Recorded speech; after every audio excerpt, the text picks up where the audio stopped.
but then you don't really scale as well. If you go for your farming item first, you're just kind of worthless in fights. You're very much, it feels like a level 25 carry, and games are just decided before that nowadays. I think that's a very good way to put it. I don't think anybody could have said it better, but it's time to actually jump into the game and see who's going to take it. The stakes are very high. Only one of these teams is going to be able to stay immortal. That's right. It was a great breakdown from our panel, but we also had our own green room breakdown with yourself as well as T-Governor. You guys were talking about the draft, and from what I was listening to, it sounded like Alliance was kind of putting Flight of Moon in a corner in the draft. Yeah, it did feel like that because, I mean, they got to see them play the previous series, and they just picked pretty much the exact same draft. So I feel like they got to pick and choose and just decide exactly what they wanted to play against. I think they were just like, all right, they're going to pick Tiny Bat Rider. What's the best 2 opener for us to cover this? Slark, of course, versus the Bat Rider, and then Jakiro is good versus both because he can just be tanky and he's very good in the lane versus it. So yeah, I think Alliance set themselves up like perfectly for success. And then on top of that, they drafted the Death Prophet, which again matches up well against both those duos if they end up going mid as well. So then we have the swerve into the Invoker, which you said doesn't feel like the best pick in the world. No, I feel like it's forced, but I mean the one thing is like Iceberg, like we talk about it, super volatile player, right? Yeah, so having him on this type of hero, maybe he just does pop off. Maybe he takes over the game, and I feel like this is one of those games that he does actually have to pop off and control. I'm not a fan of Phantom Lancer right now. Well, seeing as we're kind of setting our expectations for this game 1, I'll just give one more bonus to Alliance here, in that they are playing Slark, Nico Baby's second highest win rate hero, 71%. You know what his highest win rate hero is, Fog? Phantom Lancer. Oh, look at that. Yeah. So both of them in the game, and obviously they have some pretty good ideas on how to play against the PL as well. So, but what are the upsides to Flight of Moon's draft? I mean, they can play fast. They definitely can set the tempo, and they did look good, especially with like Roger playing this Tiny with the Bat Rider. Bat still can just change a lot of things because how much pressure you can apply. You can do so much. However, he has to avoid the Slark. He has to find a way to play away from that Slark in particular. And they do have a pretty good fighting as 4 lineup, right? Tiny, Oracle, Invoker, Bat Rider. If they're off to a good start, they can do well. I don't know when PL shows up. So we're pretty much guaranteed to be seeing the same lane shenanigans that we saw from the first game of the day, right? Which is they have to get the Bat Rider against the Timbersaw and not against the Slark. So Flight of Moon is going to be doing everything they can to make sure that laning matchup happens. Yep. What the? That is adorable. A little Roger. bit of a sombrero. Yeah, Jesus. V's like, no. None of this. No fun. Not allowed. Do you watch Adventure Time? I did. I used to. Okay. Do you remember the Hat Man? I don't remember what his name was. Oh God.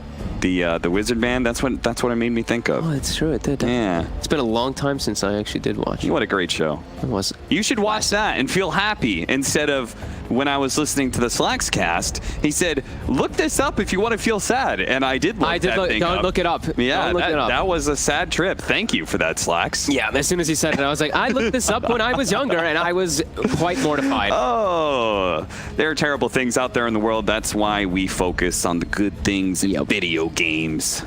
Yeah. I don't know. I mean, I'm excited, but I'm worried really, really badly for VTune because it's also. He's pretty good versus like Earth Spirit and stuff like that, right? He can be elusive on this Phantom Lancer, but there's a Jakiro. Jakiro loves to play versus Phantom Lancer. You have the Ice Path, you have all of your abilities are good versus him. Literally every single one of them, except I guess you could say Liquid Fire, but even then it's not bad. Yeah, I mean, we've got so much AoE coming out from the whole of Alliance, and it's not like this Slark Phantom Lancer matchup, right? It's not just purely favored towards Phantom Lancer, right? No. Slark he can just weave in and out of the fights. He can play around the illusions. They only last for so long, right? Yeah. This hero is going to be weaving in and out of the fights, playing to make sure that he's not just fighting versus numerous. Looking at this right now by Alliance, look at the Earth Spirit. Immediately, he double rolls to the bottom lane with his Rolling Boulder. Like we said, it's all about scouting lanes so they can get those proper lane matchups. Even starting Boots, Hanskin just wanting to reiterate, this is the matchup we want. We want our Slark versus Bat Rider. We want our Timbersaw versus PL. And both teams very likely are going to be hiding exactly what their lane matchups are. They're not going to be showing too quickly on the bounty runes, which does always mean some funny shenanigans could happen here. You're going to start seeing... now, what we've seen in the past is a lot of times both cores will hang out in the mid lane until something shows one way or another. People just saving TPs all the time. Nico Babies looks like he's trying to maybe get some information or maybe give some false information there, walking forward into tower vision. Okay, so there's the Slark. The Batrider heads down to bottom. That is where the Timbersaw's going to be heading. It does look like this is going to be the cost. Are they going to swap it right away? Yeah, the mind game, right? Nico Baby showed, so he's like, I gotcha. And then he's going to run top, but they're both going to have TPs available, so it's going to be TP, like you said, TP shenanigans, rotating lanes quite a bit here just to get those matchups. I love the way that Alliance did this, because this is the best time to do that arduous walk across the map thing. You know, where the creeps, you're not going to be missing too much, let's say, in those side lanes. And, I mean, they're going to win it right away. Ooh, misses the last hit, actually limped there. The Colt's not messing with him a bit there. They see the lane, and look, Batrider shows bottom, and he's not going to be happy, because Slark is walking down there. Okay, so what are some things that you can do when you end up with the wrong lanes? Like, how do you fix this besides just TPing, because then they're going to TP as well? I've seen teams that do, like, you bring a support and you go for a kill. Because even though the matchup might be bad, if you kill them at level 1, it changes it, right? Right. Because then you get that level advantage, and you do have kill threats some of the times. And then plus, if the carry TPs out to lane, once they die, then you're like, okay, now time to switch. Exactly. Right? Yeah, you have a couple different ways to play around it. That's the best one that I've seen, is when they just bring the third hero. I've seen like Secret do that a couple times, just like, all right, we get level 2 on our support because he just solo laned in some weird lane. He TPs, you get the kill, swap up the lanes, boom, you're in an advantageous position. Nico Baby. Level 2 support. Level 2 support, and Nico Baby, only level 1 here, doesn't have his pounce up. If they can just see him, they can finish him off, but it looks like Nico Baby hides away into the trees, gets off the healing salve. That was scary, though, for him. Yeah. Power of getting those supports, those early levels, is actually so strong when you do get these wonky little lane switches. So always want to fly. We'll be able to put some pressure at least there, but now they're healed up, and lane's going to go back to normal a bit. So our Timbersaw is going to be running across the map, but our Slark is still sticking around. So I guess we'll have to see what kind of happens in this situation. He knows. Did Bat TP? Didn't he know the Bat TP'd? Oh, no, okay, Bat actually walked, sorry. I was actually paying attention to them going for the kill. So, okay, yeah, he's doing the right move there. Toss back, good kill on the support while the core is away. Easy. Kick these heroes when you see the opportunity, these lane shenanigans. If you can kick a hero out of lane and then just have an empty lane, it's a massive advantage. Yep. And now we're seeing the switch again. Like you said, musical lane, Slark now running toward top. This mid matchup, though, this is the one where they're going to pull out ahead quite highly on Alliance, I do feel. Like, I think this is just a very DP favored matchup. Invoker will farm. He shouldn't die, but he's going to get out CS'd quite heavily, and he will get the tower. He will get the wave pushed onto him quite heavily. Sure, you have Tornado, you have better mana regen with Null, but so does Death Prophet. Is there a level where this matchup becomes more acceptable, one side or the other?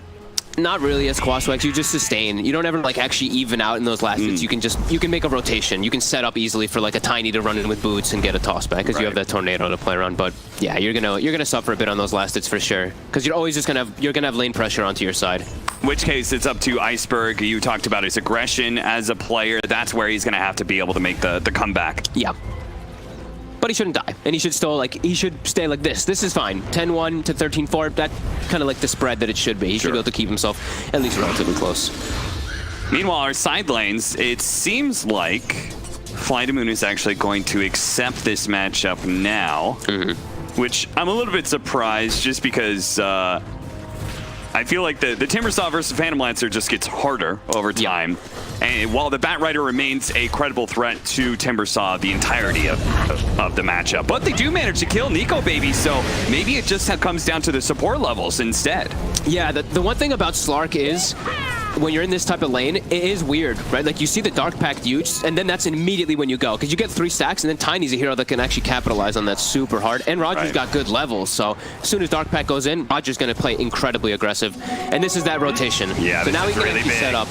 Iceberg baits him in. Limp is going to be caught by the rotation from Roger. He's setting up to make the toss back here. Pops the Fairy Fire, hoping that the Siphon will manage to get the kill on Iceberg before he dies, but an Avalanche is just a bit too disruptive. Now, Slark did TP out to lane, so I'm curious if Fly to Moon is going to swap things up or if they're content. I think General's feeling good because of the start he's been giving. Double Null, he can actually apply pressure here, especially with Roger having such a good start. Yeah. Roger tried to save his Avalanche in mid, by the way. He was trying to be greedy. Yeah, I want to keep my mana for the movement, but I had to end up using it. Yeah, great start here from Fly to Moon. They've gotten everything set up. Now they're glyphing the creep wave top. All right, the Dark Pact goes off. Roger, he's going to hold on to this for now.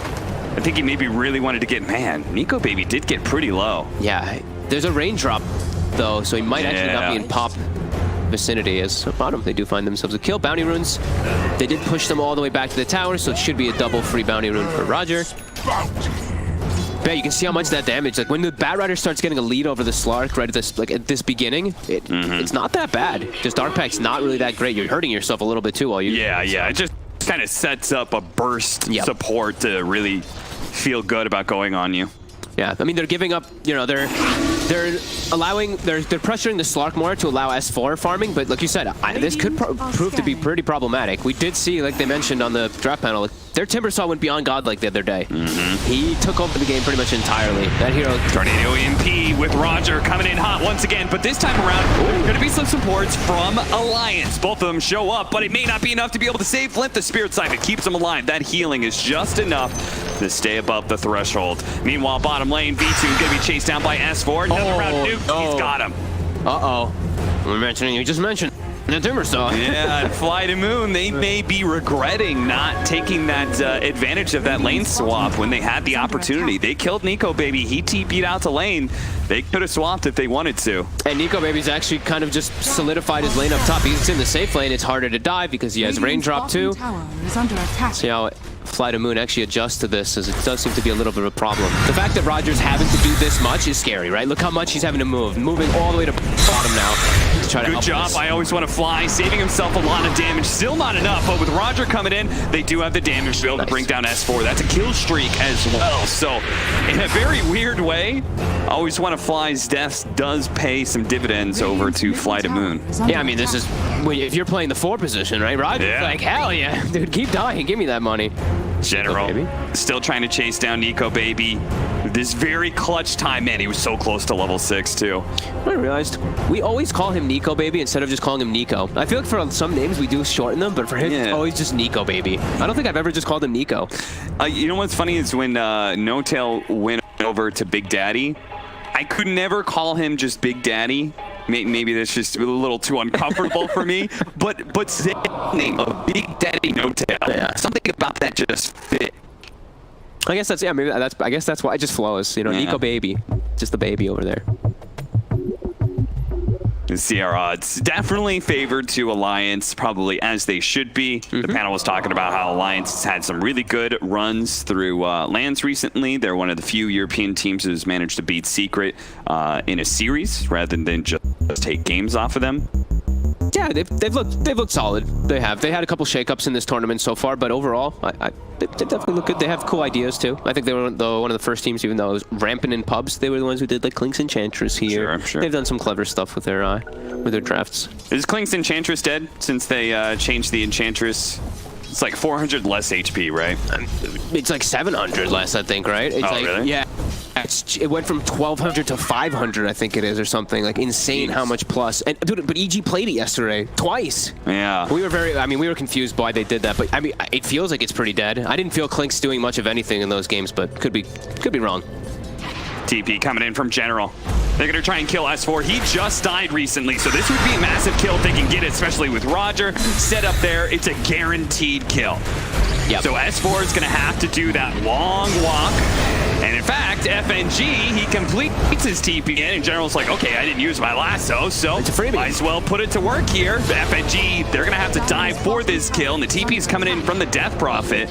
Another late one that's probably not going to result in a whole lot for Alliance. Nice moves there by General. Just getting right out of the top lane. He knows he can't pressure the Slark anymore. Swift TP. S4 actually just picked up the cloak. I thought maybe, I was like, oh shit, is the cloak actually going to change something here? But not too much damage. But yeah, they always will have those kill methods because of that Batrider versus Timbersaw until he starts getting more items. Once he starts getting his hood and his Eagles to play around, it's going to be a lot more difficult. But yeah, perfect move by General and Roger so far in this game. They've played this early game to the T. Yeah, they've looking really good at the very top of the net worth board. There is this Invoker who's a bit farther behind right now. He's just been a part of kills, but I'm not sure if he's even gotten a last hit on one. Yeah. Kind of nature of the matchup, even though he got help. Right? Even though Roger came and helped him twice, he still ends up losing his tower, and he's still at a deficit in the lane. That's just Death Prophet versus Invoker things. Radiant structures are fortified. I love this little Radiant, this tower thing, by the way. You get to see the exact HP points on all of them. Yeah, pretty cool. Nice. Radiant And now we're seeing S4. The pressure begins. Who's down here watching? Okay, it's going to be General. Good. I was going to be like, VTune should not be anywhere near this. He should just be farming jungle on this PL. Make sure that he gets enabled, and they should just have the Bat Rider to soak the tower pressure. And that's exactly what they're doing. And it looks like he's going to actually look to get involved early. So rather than going for Manta or Yasha, he's actually going to get the Diffusal to join the fights. That will certainly help them continue to deal with the Timbersaw, right? Yeah. I feel like they do have a decent number of answers between the Quaswith Invoker, who's naturally going to build into Spirit Vessel, even if it's not the same hard counter as it used to be.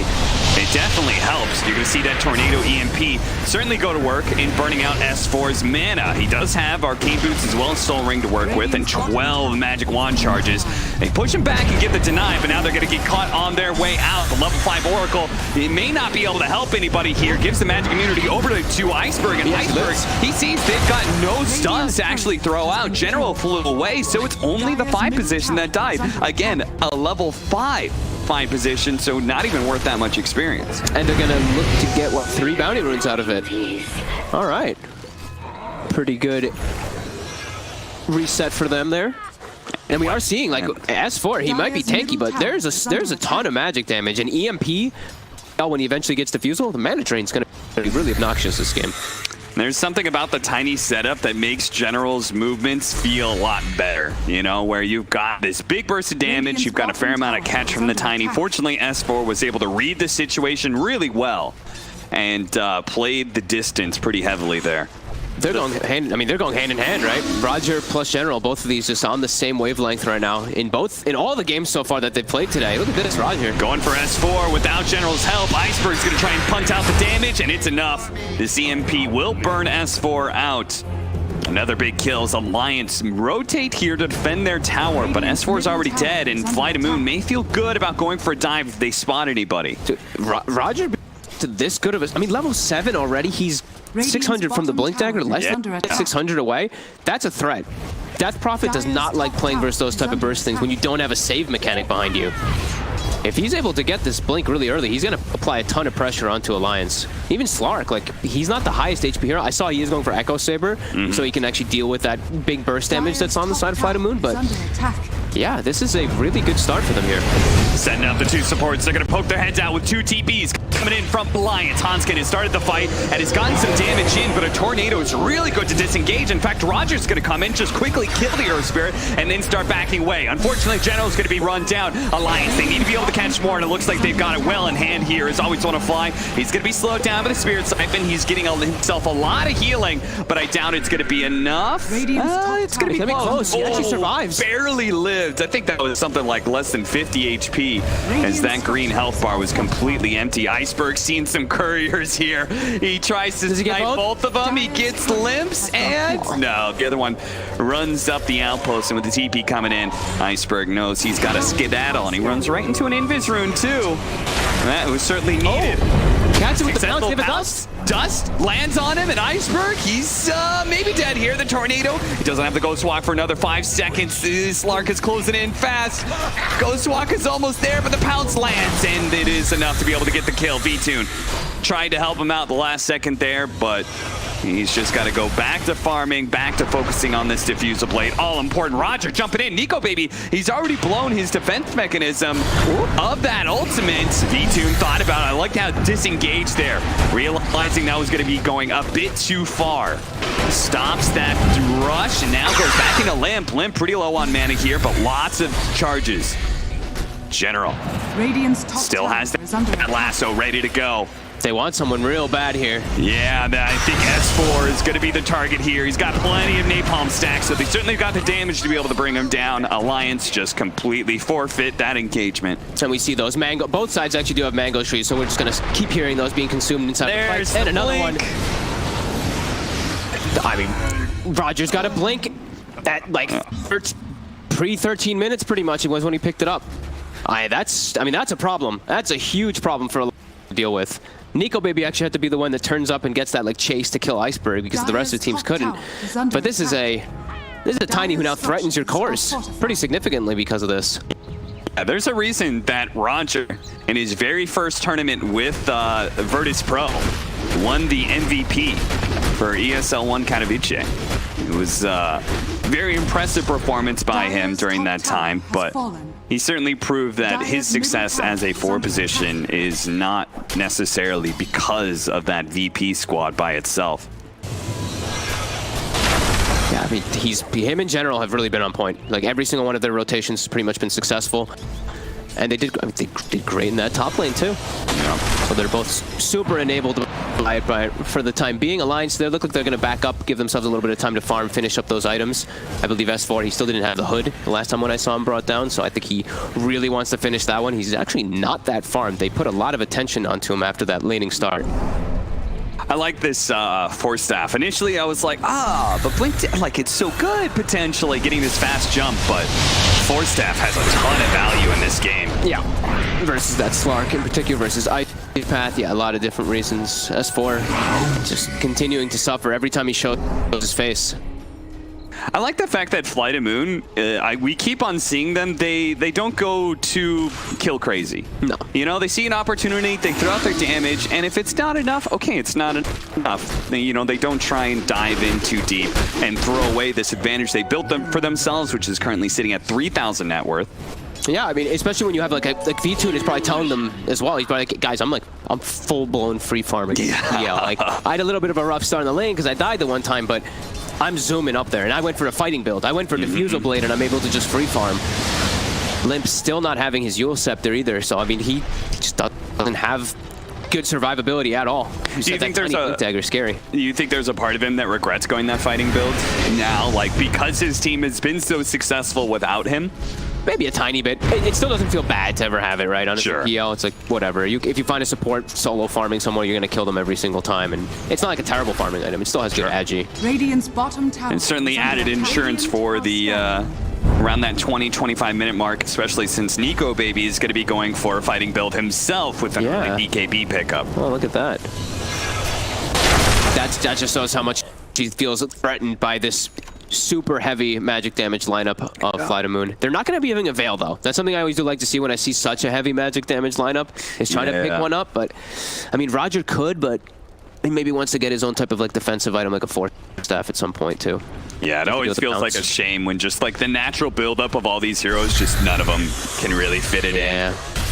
Might be worth, I mean, even, like, I can't say Oracle. He'll never be in position to do it. It would have to be the Tiny, but he probably wants Force for the Slark. Smoke revealed. Hanskin. Another situation, your smoke, like you feel like I see a lot of teams we smoked for this. Like we got to get something, right? Their smoke breaks and they don't finally blink in or something, you know? They're just like, okay, that's fine. Like we don't know what this situation could be. And in fact, they would be fighting under a ward if they blinked in like that. So good of them just to disengage for now. Yeah, good discipline. Here they're trying to force some reaction, trying to get this middle tower. Alliance. They have a good D-push with S4, but he does have to be a little wary of his positioning, as they do have that Blink Tiny and that Bat Rider. They have a lot of different ways to reposition people. Oh, nice initiation on a V2. They're going to try and blow him up, but there is the Oracle save from behind. Now, they're going to try and reset off of that. V2 actually thinking he can go back. He's going to be caught by the pounce. Silence up as well, and he's going to get popped like that. Oh, he could have gotten out, but instead he gets punished. And Flight of Moon, their discipline, it finally breaks, and they get caught in a nasty situation. Always sort of flying, going to go for the TP out here, but the pounce is there from Nico Baby. 3,000 net worth lead, all gone off of one team fight. Oof, and to give the Surf Spirit now a full Veil, and they hold their tower. Everything just super beneficial there for Alliances. A nice initiation. The Ice Path into the Boulder, into just a lot of silences. That is something they still do have. The Oracle has a tough time walking in, and V2 kind of stayed. He turned. Yeah. I think he started feeling a little powerful, but you're into Death Prophet and Timbersaw as a PL. Like they're just gonna shred your illusions in you incredibly fast. So a little bit of a weird turn by him, but gets punished. And as a result, that tier 1 mid tower still stays alive, and Alliance gonna get a good amount of map control, and this is gonna be closing in on that timing of the BKB and Alliance, they're probably just going to start picking up that 5-man and start trying to pressure down some. Maybe they can get a tier 2 tower before 30 minutes and take that outpost. Yeah. And we see like these type of fights are actually pretty huge for the supports in my opinion. Their levels are very important versus the PL. Like more levels of Ice Path, which I think he probably almost has maxed out now, is massive. Like you're going to be that control factor. You are the control factor in your team versus the PL, so that's definitely big that they all survive, they all clean up that fight. Hell, even a second level of Macro Pyre, which traditionally was kind of like, oh, whatever, Macro Pyre. But now that they have the stickiness of the damage in there, like it actually does make quite a big difference. Oh, definitely. And this is all because you complimented how disciplined they were, Cap. I really screwed them up. You know what's funny? They were just like, they look so warmed up from that series too. I was like, man, Flight of Moon's coming to play right now. But that is the problem with Dota, is that at the highest level, you cannot afford too many big team mistakes. Individual mistakes here and there, I think, are a lot more forgiving, but you screw up a team fight, man, and it really starts going against you hard. Yeah, and it's tough for them too, because looking at their lineup just naturally, if they don't get a toss back, if they don't get a lasso to initiate and just kill a target, their team fight just can't match alliances. Yeah. Earth Spirit, Jakiro, like frontline Timbersaw with the Death Prop ultimate running, it's not natural for them to be able to win a head-on fight without some type of advantage. In which case, that the way you're describing that makes it sound like Flight of Moon should have been the most disciplined around tower pushes, which is the easiest way for a defending team to set up a team fight. Yeah, and now it's gonna kind of turn into like a snowball factor where now they go back as like, shit, we need to finish up another item on the PL or something like that, but that gives time for Exorcism to come back online, give time for Hanskin to reestablish his stones. General maybe could have grabbed Hanskin there, but most of his team wasn't there just yet. Now Roger's here now. They're gonna try and slow down S4, but scary on the high ground. Yeah, very scary pushing into a high ground like that. Alliance do have a lot of good vision in these areas. You can see 2 different wards on either side of that boundary rune engagement. They are going to be able to catch the Oracle. As a result, the deeper ward spotted 2 heroes rotating up through the lane, so they quickly move to catch them. It's the support they grab, though. General quickly on the move here with his boots of travel, unlikely to be caught. Another heads-up move by Alliance. They're still farming well, though. Flight of Moon. They're still keeping that 2K advantage. So they did back up and try to take it, try to just farm during that Death Prophet ult, but now everything's up for Alliance. They're not afraid to take any type of head-on fight.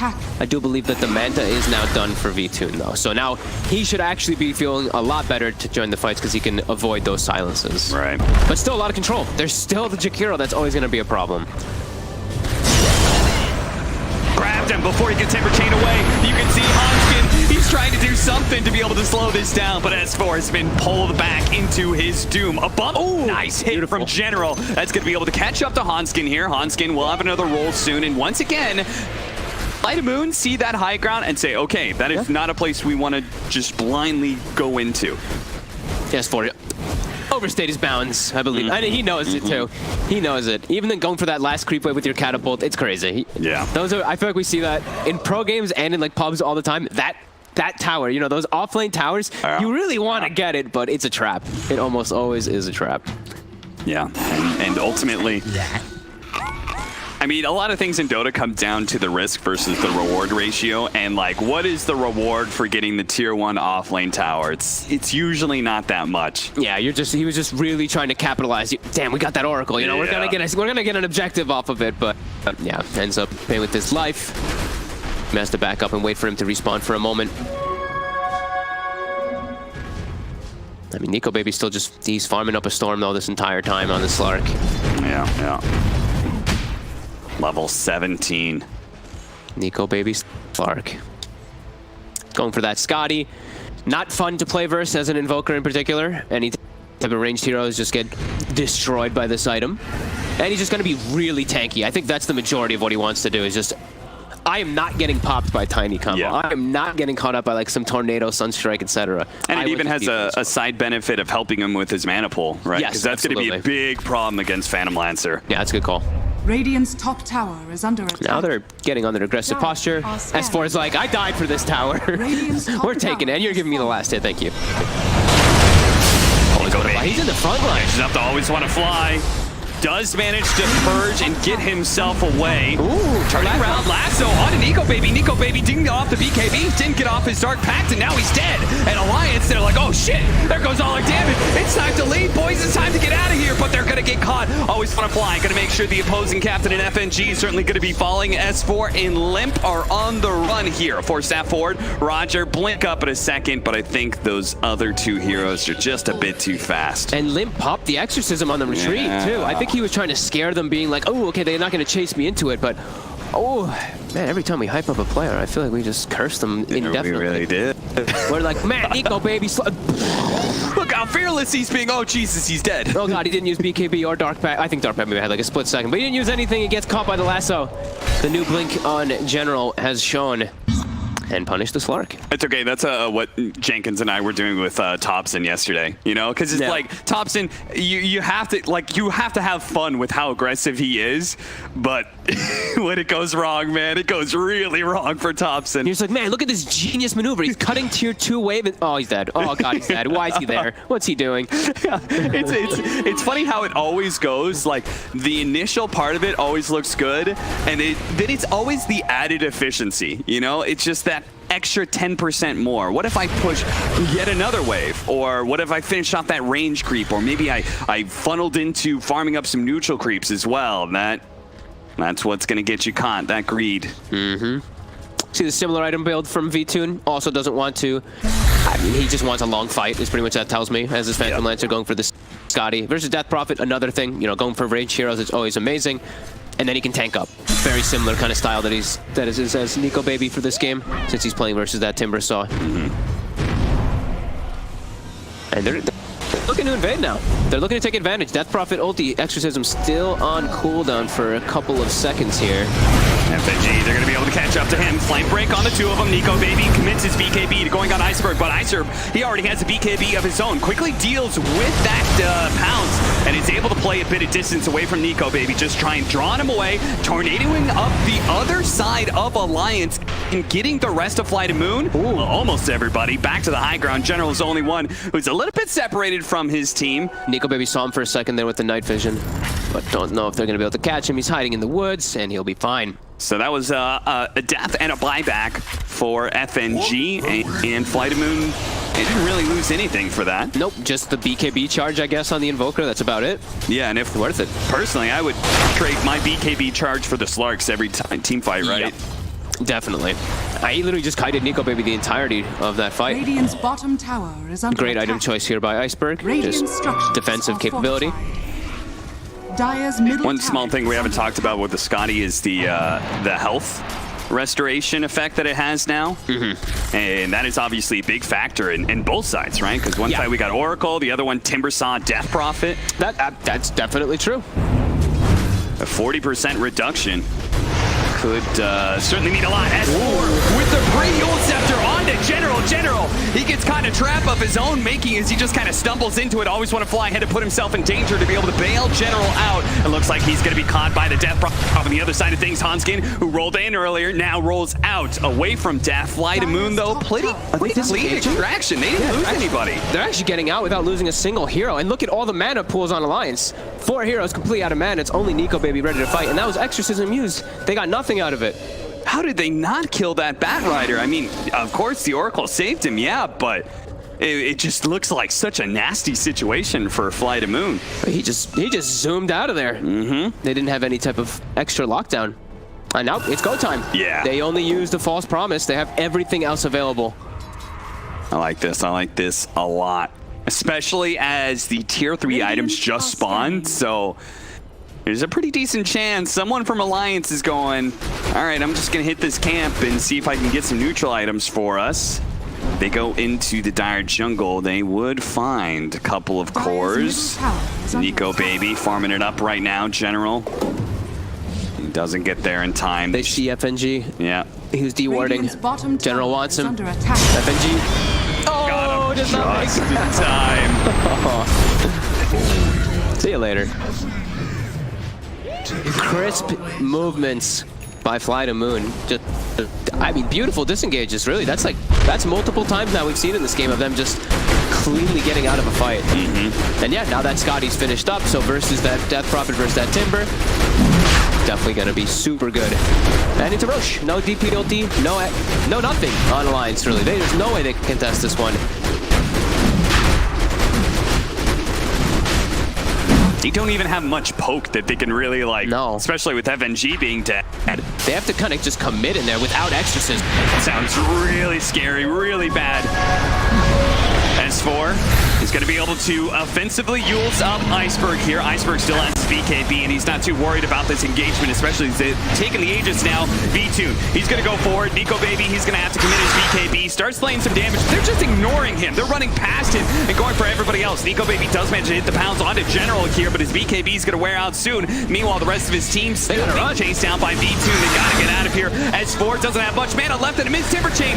That is a disaster for him. One more Timber Chain, that's all he's going to have the mana for. A self-fueled arcade boots coming up in a second, but it's not going to be in time.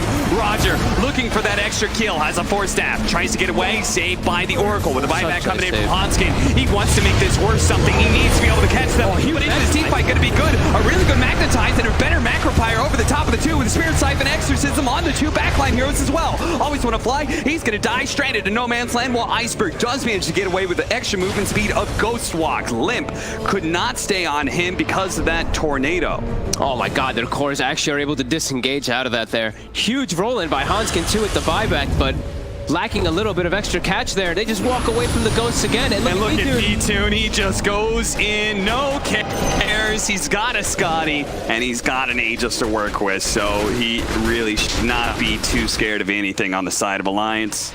And he's fully online. Now it's, now PL looks like a really good hero, right? Compared to in the early games where he just takes too long to get online. Now he's fully there. 30 minutes, they've got full dominance, full map control. Bounty rune here, bounty rune there, and is that a Nico Baby Slark down bottom? V-Tune is fighting with him for a second.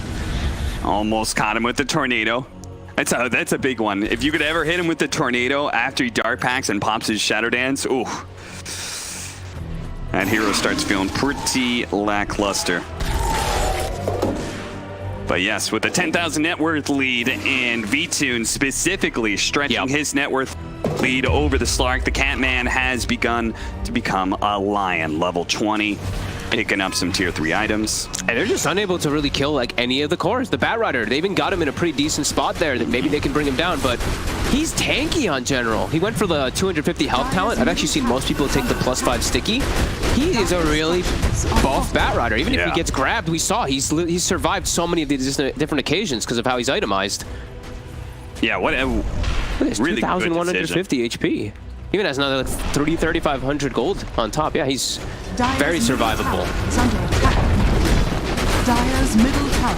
One point that seems to be really missing for Alliance is their ability to get on top of this Oracle. How many times does Always Want to Fly? Like, he's actually been out of position, but they still can't actually get on him, kill him, and prevent him from casting all those spells. Yeah, and the panel was mentioning there's a lot of different ways for Alliance to actually get on him. With the Slark giving the night vision, Timbersaw able to jump in the back, Earthspray too. You'd think that they would be able to, but not so much here. Yeah, just been struggling to find the right kind of movements and around the map. I don't know what it is, but they're just fighting. They're fighting way better, and that's surprising. Like Alliance's, their team fight is super strong, but Fly to Moon is just playing around them. They're always finding the perfect engagement and disengage. And now look at this, another perfect engage.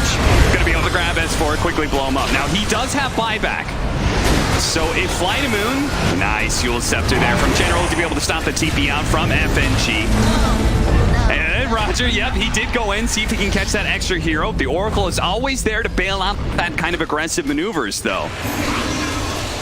Such clean initiations every single time, all the way up to a 14k gold lead. They force S4's buyback, and S4, he's looking very done this game. He's looking like he can't do pretty much anything. Yeah. They have solved the Timbersaw problem. He started what? He started like 4-1. Now he's 4-7. That's 6 deaths in a row for this Timber. see S4 struggling to grab somebody, gets the Yule Scepter onto Roger, but Roger turns around, lays a whole heap of damage onto S4. He's trying to get away. The Deafening Blast. One more hit from Always Sort of Fly. Nukes him down. Hanskin, he tried to roll in after Roger, but Roger turns around and pummels him in the face. Always Want to Fly, even slowing down the retreat of Limp and Nico, baby. This Oracle he doesn't care. He's playing right in the middle of Alliance and still getting off all of his spells. They're just not getting to focus him down. Nico, baby, gets away, sure, but it comes at a hefty cost. 3 heroes down with Flight of Moon winning a fight just outside of your base. Again, into Exorcism. They're just winning every single fight because they're able to get these one-by-one pickoffs because of their godly initiation. And even Iceberg lives. He got chased by the BKB of the Slug, by the Death Breath of Exorcism. Ghostwalk, BKB, TP's out right in front of their faces. It's just flawless plays here coming out from FTM. Throws out the Packer Fire, but gets grabbed by the lasso. Hanskin does manage to get the roll in. The toss up in the air from Roger. Quick rebuttal onto Hanskin, and the nuke comes in from Always Want to Fly. Just as he thought he was going to escape. No, and now he gets the root onto the Slark as well. Nico, baby, they offer some high fives. Nico, baby, does not respond, though. I mean, this is getting close to being pretty much over. I don't see how Slark can ever kill anybody now. They're way too tanky. Even though he builds up all these Essence Shift charges, he can't do anything. Watch for the Bat Rider here. He just picked up a refresher. If he catches Nico, baby, in this moment, he's going to go for it. He grabs him. He buffs the BKB, but it may be too late. The physical damage is going to come in. Nico, baby's in trouble, but he gets off the Shadow Dance just in time. B-Tune's going to move on to his next victim, though. That's going to be Limp, a self-fuel scepter, but he's stuck. He can't go anywhere. Trapped underneath the ice wall, stuck in the mire and the muck. That is the Flight of Moon lineup that just holds on to their victims and never lets go. 2 dead with no buyback. Limp can't even make it back to the fountain before B-Tune overwhelms him. GG as Flight of Moon 3-0 now in their run of the day. I think you might have to, they may have drafted a very similar lineup 3 games in a row, but I think you might have to address this tiny Bat Rider. Yeah, I think so. It just looks too good for Flight of Moon. I think too often we love to be now in their run of the day. I think you might have to, they may have drafted a very similar lineup 3 games in a row, but I think you might have to address this tiny Bat Rider. Yeah, I think so.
combo coming out from Oracle and the Weaver, and it's also Weaver into Tiny and Invoker. Like, you can just go from 100 to 0 in a second. It's a very squishy hero. They do have limited lockdown though, and to your point, they have the Dark Seer you can play with. I like it a lot with Earth Spirit as well. I'm a big fan of either Clinks or Weaver because you find this Invoker, you find this Bat in the back lines open, and Earth Spirit can roll forward immediately. That might just be a kill, and it's on the most high priority target. You really have just 2 stuns on the side of Fly to Moon. The concern is just the mid game, because if you try to push towers as Alliance into Pango Tiny, like Invoker tornadoes, Pango ults rolling forwards, like I don't actually know how you take a fight at choke point. Also, what Alliance does not have is any abilities that go.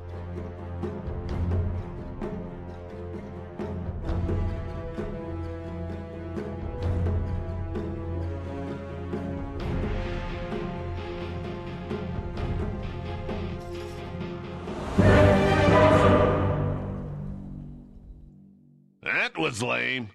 Right now, it's going to be the odds, HB.com, and as someone who tends to be a gambling man, I feel like going for the underdog right now could be a wise decision potentially. Keep in mind, jumping into this one, if we see Fly to the Moon take this next game, they will manage to secure their spot in the Immortal bracket. Let's find out if they're going to be able to do it. Oops. That's right, they seem to be rocketing their way up to that playoffs, but they have to close out this series first. Fogged, and, well, we closed out that cast talking about, like, okay, this tiny Bat Rider's a problem. I offered you a Sophie's Choice that said pick one. You said, okay, it's the Bat Rider, and apparently Alliance has said, we'll just leave them both in. Yep, I mean, they made it work last time. It looked real hot, and now there's an even squishier hero. There's a Weaver. Yeah. Sure, Weaver is more elusive, I could say, in the lane in comparison to a Slark versus the Bat. But yeah, they popped off, and yeah, they are going to switch it up though, right? Because we did see that Pango as the last pick, so it's not going to be General playing the Bat. So, I mean, maybe that's the that's a little alteration that Alliance did need, not having General playing down, but love General on his Pango. He is a really, really strong Pango player. We see that Platinum up there, of course. He loves to spam this hero. And I think they have good frequency for fighting. That's the one thing that I did see on Alliance's draft this time compared to last time. They were pretty cooldown reliant the last time, and I feel like Fly to Moon kind of took advantage of that, the way they reset and took their fights in a better manner. Alliance not really cooldown reliant this time. They can look to fight every single time. Match that aggression. Bounty Rune's about to spawn. Save that for later. Okay. And always want to fly, already setting up those sticky napalm stacks, but because it's a Dark Seer, this is not an easily won fight. And they're just going to have to back away. There's a lane where you just want to sustain, always want to fly. He's gonna try to kill people or anything that overcommit, but for the most part, it should just be V2 and just sitting there kind of sustain. As long as they don't get their double waved, I think that's really important. I think they have to actually just play ahead of the lane, exactly what they're doing right now. 2S4, just push him away so he can't actually get double iron those on the waves to push it in super hard, because they don't have ways to force the lane out. A lot of times when you do see teams versus Darkseer, when they have the safe lanes, they try to kill those creep waves really quickly, but their heroes just don't. So you have to push them away. And let's see how they top. This is a tough lane for General. Yeah. Compared to him playing like the Bat Rider versus melee heroes or anything like that, he is a squishy Pango versus double ranged. I do not like playing against Oracle. Ever as the offlaner. Yeah, ever as the offlaner, but especially a squishy one like Pango that is so susceptible to magic damage in the first place. Yeah. They're going to need some sort of shenanigans here, and you can see already Rogers doing the pulling behind the tower. Yeah, both teams are actually doing that because of the way. I think this is because of how Fly to Moon played that right initial start. Just because they cut S4 away from the wave, they actually forced these weird plays that Hanskin has to start to do. Okay, and then we glance at that mid. Should be pretty good for the Spirit. You have a much better animation, but you're gonna get harassed a lot, and Invoker should be able to at least make you force a lot of that gold, even though you're leading in last hits on that regen that you're gonna have to buy. But yeah, definitely checking runes is going to be really important in this one for Roger. So at 4 minutes, we're going to likely see him leave that top lane to check, because Limp, that's going to be the sustain he needs. Nice. Nice. Yeah, look at that. That animation is insane. Yeah, it is really good. Void Spirit. I feel like I don't want to say came out of nowhere, because obviously he'd been playing mid pretty consistently since he had been pulled out, but I feel like over just this last month, he's just all of a sudden had this crazy streak of mid play that's been super successful compared to all the other spirits. Let's say. I feel the same way, actually. He's been feeling really strong. I don't know if it's because of like these null changes or anything like that, something along those lines. There's something about the hero, though, that definitely does. And I mean, I do think like bottles becoming super popular again and just like these slight little null changes, I think it does enable those type of heroes to really run rampant. Iceberg doing the best he can, really trying to pressure Limp as much as possible. Does still have the cold snap, but he does have a healing salve. He has to go out of vision just in case that long-range cold snap could catch him otherwise. Yep. And the matchup is kind of playing out as we were saying, right? It's going to be leading Void Spirit last hits, but he'll spend money on regen, so we'll probably see that continue. Top, we are continuing to see General suffer. Roger not having the game that he did have in the last one where he was able to easily set up for some combos. Yeah, Roger was such a big reason why Fly to Moon was able to take over the game so early. And he had that very early level 7 before 10 minutes, which is kind of insane for a 4 position, and I doubt he's going to be able to have the same kind of success rotating into the mid lane as well, right? Where last time he was against Death Prophet, a little bit harder to lock down a Void Spirit. Yeah. It's going to be, I mean, he still definitely can, though. He still can do the, you know, he can smoke up like he did the last game, because he did smoke in the first game as well. And there is a ward there, but that might be able to catch off guard. But yeah, it's about rune checking. So we see he's already in position. Hans can actually get the courier snipe behind tower. Nice and cheeky. But yeah, Roger sitting top rune. They're going to go send the Earth Spirit bottom on the side of Alliance to make sure that, or to hope, Limp is able to find that rune. I like that. Roger stacking while he's securing the rune. Iceberg heads on over. It's a DD. Thought about denying it. And then it's like, I guess it's free. Radiant's middle That's going to be a good pickup for him. Yeah, absolutely. Quaswex Invoker, who always suffers just a little bit in the damage department. Seeing bottom. They're just kind of trading farm. V-Tune is able to secure himself farm down here just fine. Bad Rider's helping out, zoning away that Earth Spirit with, I think, with 6 stacks. It's something he had on him for a moment. But yeah, tough to threaten S4. Just, you can always surge away. And it looks like he's going to do the Vanguard build again. He's done this a lot of the time he's played the Darkseer. Another healing salve. Limp is having to burn through decent amount of net worth through all of this one. Jump away, General. He's got the swarm on him. He's got to get rid of that.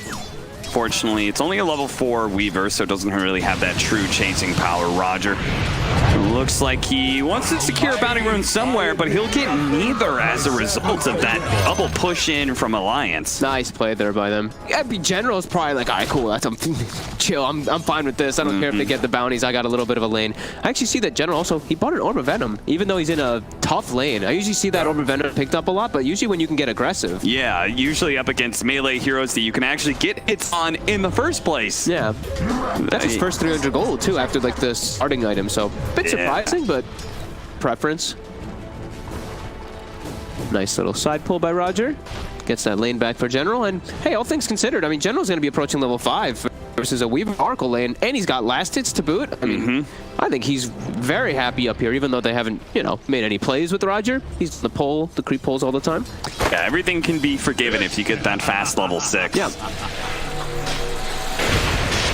Battling up against FNG, does manage to get the lucky shot. Roger looking for just a top combo here to finish him off, and they do manage to get the first blood. The roll in from Hanskin doesn't quite land on a General. The slowdown is there. General's gonna, he does have a lot of one charges. He should be good here.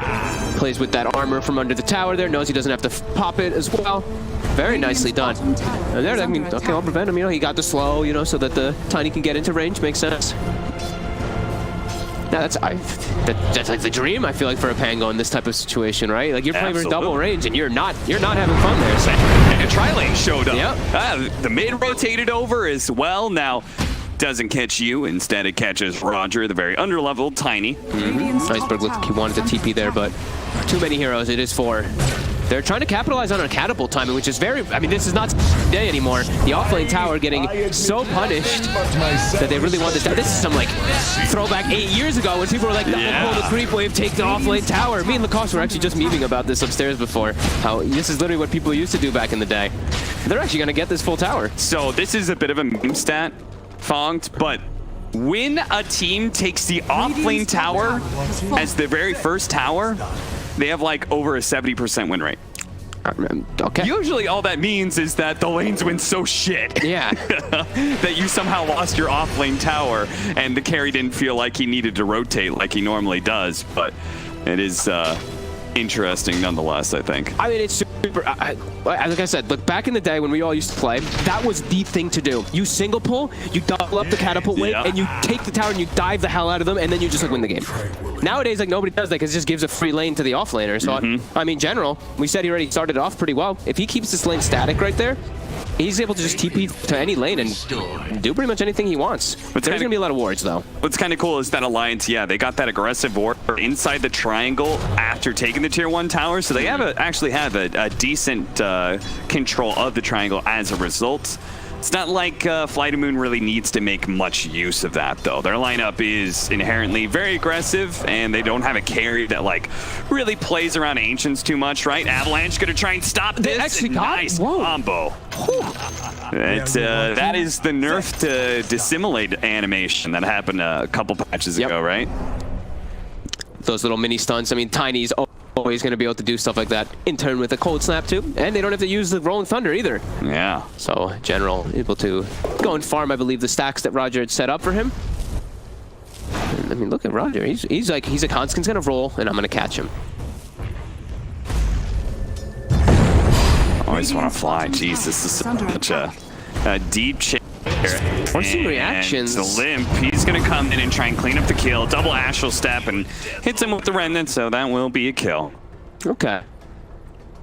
Doesn't end up. Does he clear out any of the creeps? Oh, looks like not many of them died, so I don't think V-Tune will be too mad. He's probably like, hey, dude, don't steal my creeps. But like, actually, yeah, okay. Looks like one of them died, and V-Tune's actually going to only get experience from one of them there. So okay, he does like mess up the wave a little bit there, but pays with his life. Pull back. Limp grabs Iceberg. Iceberg has Tornado EMP, so Limp still has to be careful, especially with Roger in the neighborhood. Does have a ward on the other side of the river here to be able to see Roger, so he shouldn't be caught by surprise. Super even early game here. I don't know who even is like happier about this, right? Because I feel like, I guess maybe Flight of Moon just because of the Pank getting so much at a top, but I mean S4 is massive, so he's probably like whatever. Hanskin, he's gonna have to find an opening to be able to roll away, or maybe not, because FNG's here. He can make a Magic Immune, he can also cleanse off the sticky napalm stacks. A lot of answers to the Bat Rider. They're responding with 4 almost every single time on Alliance. Now they have an Urn too, I believe, finished up, so that'll be nice if they do get another situation like that. Great responses. Iceberg, he's not able to make the moves. Limp is getting more active than him in these first few moments. After getting killed, of course, that first time. Speaking of active. Iceberg coming in, trying to stop the roll away. The Surge instead is what's going to get Hanskin out of danger. Great save. General still wanting to stay in the area. This is a very tanky Darkseer, though. Like we said, S4, he likes to go for the Vanguard build, which is a bit different, but not a lot of ways that you kill this man when he's sitting above, what, like 1,200, 1,400 HP, yeah. No way that you can die for him. So lane's gonna just go a little bit more static here. Bat Rider always want to fly, wanted to consume some of the levels. I mean, Inigo Baby's gonna have a real fast Deso this game since he just has no pressure on him. Especially if they can get an extra kill, and always want to fly, who really big difference. Game 1 to game 2, these supports are very under-leveled. He is really suffering. Limp is on point with his movements. These wards that they have placed out early, even these sentries too to cover the bases. Flight has no vision toward that top side, so Limp. Nice moves. Always a big fan when you have a greedy 4 position and you have a mid that can run around the map. Yeah. And that's what Iceberg has been doing, opening up that mid lane. V-Tune should be fine here. Is actually TP out while General TP's in. He had Infest and everything, so that was a bit curious. Guess he just really wanted to switch where he was playing on the map. I think he's just sick of playing bottom, I guess. I'm not sure what else it would be. Okay. But now he's gonna, I mean, now he's putting himself versus a Weaver, which is not really the greatest thing in the world for him either. No, so not at all. Roger. Just a little bit shy there of catching Hanskin. Radiant's bottom tower. Man, it feels like just cannot make any moves right now without being spotted. They're gonna head out to the bottom lane where big dive is coming in from Alliance right now. Hanskin, he's gonna whip as the rolling boulder doesn't go far enough. The tornado comes through, that also is gonna whip, but nice let's toss up in the air, and they do manage to lock down Nico Baby with a beautiful rolling thunder on top of all of that. As for a cute little juke over to the side, dodges a lot of damage. The Surge is coming back up, the F disables, he's gonna be good, and oh, look at this with the magnetize on top. Limp has a free fight to win here. Picks up 2 kills, looking for a third on General as they've got Fortune Sand. That's going to be able to catch him, lock him down. He may have another swashbuckle. Tank goes for the TP out. The stuns are there. Optimistic TP for sure. Yeah, it certainly was. Ooh, so much mobility on Alliance this time around. That's what we were talking about, right? They aren't that reliant on cooldowns this time, and their heroes, they can move real quick. They do lose Nico Baby right at the start of it, but Darkseer, the Earth Spirit, that Void Spirit, they can get around the map so quickly to be able to match that aggression. They get there in time. So Vanguard paying off. Do you think that was a conscientious decision by Alliance heading into this Game 2's draft? They're saying, we're going to give them this, but this time around, like instead of focusing on the team fight aspect, we're going to focus on being able to play faster than them. That's what it looked like, right? At least for me, when I see like them going for like the Void Spirit instead of Death Prophet, right? That kind of style. Oh, that's a real big S4. What He gets caught. He did not expect him to move there at all. He was farming very dangerously. Yeah, at least from what it looks like, I would imagine that they wanted to just play at a faster pace. Nice roll in there from Hanskin, and the lucky shot doesn't actually hit Nico Baby, so the damage is still there. Looks like we're going to be trading safe lane powers still. I'm worried about what Always Wanna Fly is going to contribute in this game. Yeah. Especially like Weaver's going to have a Deso pretty much finished up. He's going to get 3-shotted in pretty much every occasion. He's going to just have to be real far back and be this annoyance with Sticky. While Oracle has 1,000 more net worth than him, but also Oracle doesn't need a whole lot of net worth to do what he needs to do. Yeah, exactly. This 5-position Batrider is not going to be able to do much, but Roger, he still gets a 14-minute Blink Dagger somehow in this game. Yeah. All that's is given by Iceberg in the mid lane. Roger's just been farming away. He's soon going to have his combo maxed out. If he can get to level 9 with Blink Dagger, then Tiny is officially at a big, big peak. Yeah, Nico Baby went for a squishy build. He went for the Deso. I saw he does have Dragonlance next queued up, but he is at potential of getting burst by this Tiny in a lot of situations. The rest of the hero, not so much. Void Spirit still, but Darkseer no. Darkseer and Earth Spirit still going to be those tough ones for him to grab. See Iceberg, this game, not going for the Urn. Not as important when he's not playing versus Death Prophet, not playing versus Timbersaw. Doesn't have to go for Vessel. He wants Orchid because of that mobility in particular versus Void Spirit. Yep. We'll see if that lockdown works out. Lim already has an answer in the Yule Scepter, but very often Void Spirits like to be able to use that Yule's offensively, so. So big that he has it so fast. Yeah. Every single one of his rotations has worked. He's been just like this. heroes He's all the time. Catch General, pulls him back into the wall. Hanskin nails him with the roll in.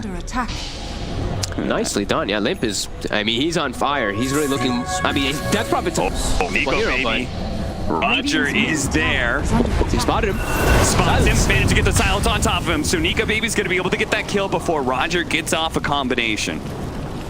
From the way that they're playing as well, I do have to say, it really does feel like they're all about that faster kind of play this time. Like, it matches their lineup, but it's just, this is what it looks like they want it to be. That matching style versus Flight of Moon, because Flight of Moon likes to fight. That's the type of team they are. They like to try to match the aggression, so just meeting them at every single point. And now, I mean, they have a mech now even on the Darkseer on top of that Vanguard, so everyone on the side of Alliance is now much harder to pop from Roger.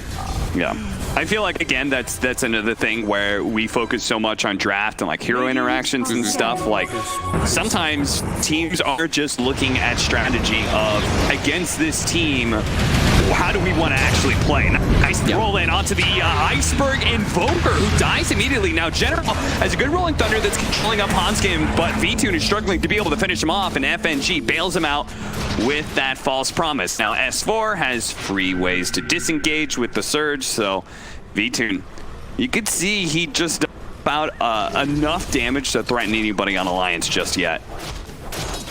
No, I mean, it really does feel like they're going to start falling into further and further damage issues as this Oracle is just always, we saw it last game, but from the other side, just always in the right place. and just negates everything. And it's such a single target focused lineup, right? Yeah. Rider, Lifestealer, Invoker, Quaswex Invoker, you know, it's under attack. It's definitely going to be a potentially strong game. We're going to see how Fly to Moon address the Oracle problem, though, because we said Alliance, they really struggled in getting on top of the Oracle first in a team fight. So maybe Roger can do a bit better.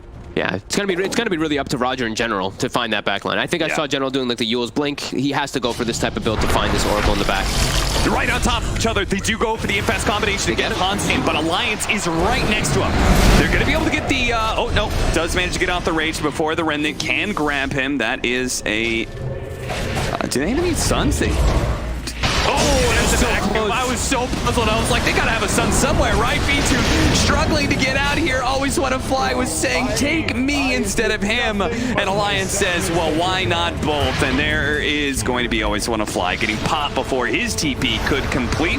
Now the Rash will step forward. Yule Scepter, they have the Remnant to be able to pull him back. And the toss forward, though, comes in from Roger. Does a decent amount of damage and allows General to be able to get off that Rolling Thunder. Chasing Nico Baby. Spots him once. Hits him, trying to bounce off the wall to stay on top of Nico Baby. He's pretty healthy. He's got 1200 HP. He's feeling good right now. Look to be able to chase into this tier 3. Roger, meanwhile, tried to pop S4, but it was so close. Did S4 have a raindrop? The Sunstrike missed it. And Roger, he had no way to be able to get out of that. They're really starting to snowball. They're all just, it's every single time, just like 5 heroes. Right? Alliance just ends up with 5 heroes in every single situations. They're just outpacing. And it's really starting to feel like Fly to Moon, they just don't have damage in their draft versus this Oracle. Versus this Darkseer as well with that early Mac. They're really starting to run away with this one. Limp just playing way more comfortable, it looks like, on this here than on Death Prop. You know, like I was saying, the Death Prophet's one of his comfort picks, but he's looked much better on his Void Spirit recently. He just is able to be more active. Now, Weaver is one of the oldest counter picks to Lifestealer in the game. Lifestealer has changed a bit. We've also got a lot of different items that were not in the pool in the old school days of Dota. For sure. Do you feel like this matchup has changed at all, or do you think it's still pretty heavily one-to-one counter? I think it's still pretty heavy for the majority of the game. It's once Lifestealer is able to get like Abyssal Blade. That's the one that changes it, right?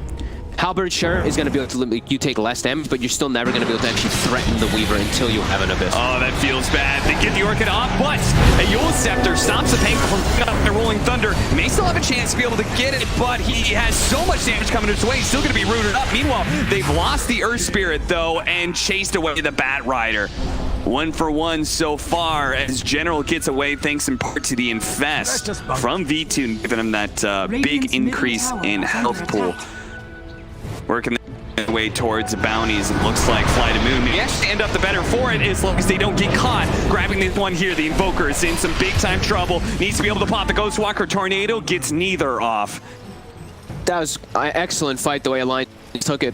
Poor General. I felt for him in that fight. He's winding up his Rolling Thunder, gets canceled. Winding it up again, gets canceled. Winding it up a third time, gets canceled a third time. And then from there, the fight is taking too long. Sure, they killed the Earth Spirit, but Mech was popped from Darkseer. Everybody else wasn't controlled. They were able to just freely take that fight on Alliance. It sucks, but I think there's a pattern set. You have to start just accepting, okay, I got a Rolling Thunder from a bit of a distance and kind of come in. I'm not going to get that full duration that I want to, but I don't think you could swashbuckle into these engagements anymore. There's too many near instant stun from Alliance. You've got stun from Honkin and the Silence. You've got the Yule's the Remnant. You've got Vacuum that goes off instantly. Fortune's End is fast enough to catch you. And now they're in a tough spot, because Nico Baby, sure, he might have been, you know, threatened because of Tiny, threatened because of Pango, but his BKB, no threat anymore. And with the backing of FNG, who's now about to level 12, cast range increased for Oracle on the ulti, so he can sit even further back. He'll probably get it like after the next fight or after a couple creeps. Pupil's Gift makes Nico Baby super tanky, and he's got an Aegis. I feel like this Weaver is just not going to die at all. It's starting to feel like that, yeah. Iceberg, he's not having the game he had last time. It's the opposite, right? It's Limp actually being the one who's dictating the pace, who's making all the moves. Iceberg seems to not be able to find much of anything in this one. Man, smoke up from Alliance. They continue to keep hitting Fly to Moon, keep them off kilter. Arcane Rune. BKB, so they just have to bail. Yep, and it's a cute play. I always want to fly with the lasso TP out. Aiming him, but right into a sentry. So unfortunate for Iceberg. He's probably sitting there like, God, I cannot seem to catch a break, but that's what that ward sentry comp was there for. Such good coverage. Coverage by Alliance this time around. Yeah, Iceberg he's not having a game. He's just unable to really do anything. And now as it progresses, it gets harder because they're all getting BKBs, higher levels for Earth Spirit, for silences, for stuns. It's looking rough. Looking real rough right now for Fly to Moon. Dire's structures are fortified. Don't see how they take any of these head-on engagements without farmed. Alliance is now at this point with their heroes. This Bat Rider, as we said, he was probably going to be out of it for the majority of this game, but it looks like it's going to be for all of it as they're dying for him again. Oh no, the backing pull in. General, he has to swashbuckle backwards. E-Tune pops out of General here, but doesn't feel good about engaging, at least not yet anyway. There's going to be an Orchid just kind of whiffing onto the Void Spirits, and Alliance. It's looking like they can kind of really go in here in a second. This Limp is going to do so against the Invoker. Managed to grab him with the 8th Remnant. Nico Baby commits this BKB to ensure that the mid of Fly to Moon goes down. General with a good Rolling Thunder disruptive, but there's no damage behind it. As you can see, V-Tier can't even deal with Hanskin. In fact, he is getting pulled back into his doom. He's dead. He may have buyback, but without the Invoker, yeah, they're just done. They said, okay, Alliance, you got us. Let's go to a game 3. Let's just have a nice clean reset and not lose the mentality that got us into this position of just being one game away from heading to playoffs in the first place. Reset, go game 3. Yeah, I think even though they gave this Bat Rider, even though they gave the Tiny this time, they had a solution. They got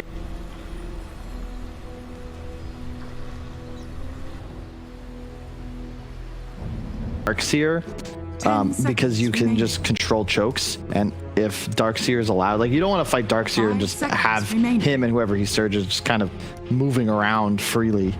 It's also, I actually don't even know how I feel about Underlord. That hero is so odd to me. It was like, so I was hearing some of the analysts actually talk about Underlord quite a bit and how they felt about it, and they were basically saying, yeah, I feel like it's crazy strong as long as you don't have like 3 matchups. They're just saying like 3 matchups completely obliterate this hero's game, and it looks like this might be a pretty solid game this time around. But as you can see, we close this out with a Jug. Lacoste, how do you feel about it? Jug right now as a carry feels like one of the weakest one compared to the other heroes like Faceless Void, Terrorblade. He just loses those matchups, but there is not a hero in that game right now.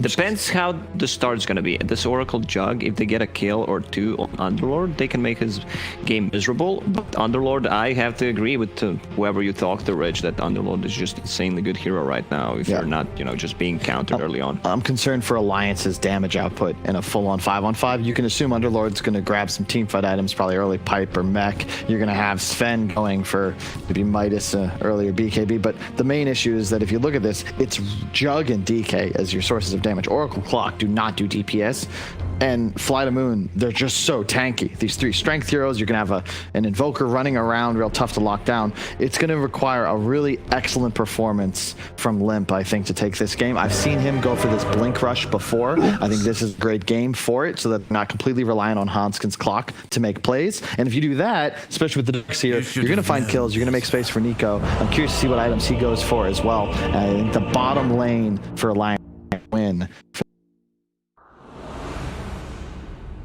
Off early on if they don't feed, and they have so much control in this team, and I feel like they have a much superior team fight with the Underlord just going back in with the ulti, resetting things. Their heroes are good at it, but they don't have that one real save, against the Juggernaut. On the other side, there is Oracle. I think this game is going to be even, the first one we've seen today. Yeah, definitely the closest of the drafts, and I think that more importantly, if you get a little bit of a lead on one team, it's not just game over. Yeah, well, this is very important things to think about when the stakes are going to be as high as this. We only have one of these teams going to be able to stay immortal, the other one going to be dropping down to mere divinity.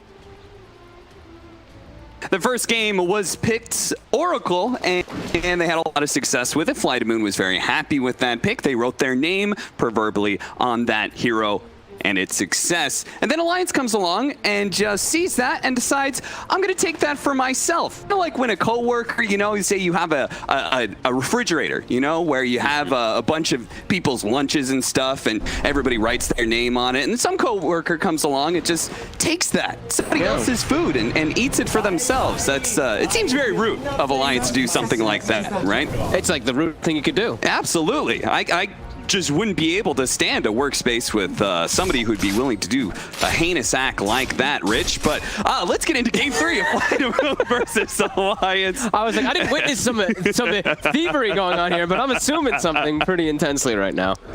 But seriously, what do you think about this draft, though?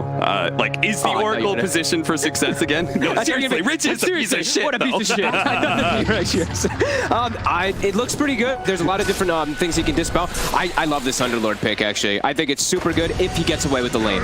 If he dies a couple times, which is possible, this is going to be our first blood, can prove to be problems, but I think if he's able to sustain, the hero has some really big benefits this game. Versus the Surge, versus these high HP heroes, the Firestorm is definitely going to be nice, and if he gets Mech Pipe, I'm seeing a severe lack of damage on Alliance. But yeah, I think it's really up to, we'll see what happens in this top lane, see how they're able to play it against versus that Jug. Because you already had to use the spin the one time, so. Yeah, we'll see if they're able to use what is a pretty high damage combo in the laning phase to actually bring down this Underlord a couple times and keep him on the back foot, or if Underlord's just going to be granted some free farm off of the back of Roger doing what he's done time and time again, which is pulling the creep wave. This has to be the most boring matchup ever. This is just regen versus regen, but DK is going to win. And he's actually been aggressively tipping Usberg. But yeah, I mean, it's Cold Snap versus Dragon's Blood. It's just not an exciting matchup, and DK has just better animation overall. You have to kind of play around it as an invoker to, you know, pull the creeps to yourself, do all those nice little mid lane mechanics to actually try to come out advantageous in it. So yeah, they set themselves up for some pretty strong lanes on the side of Alliance. Very, very obvious lanes, but strong ones, as level 2s are hit. At least on the Sven, as well as that Darkseer. Grimstroke not quite there. Lots of kills are possible down here. This is a fun lane.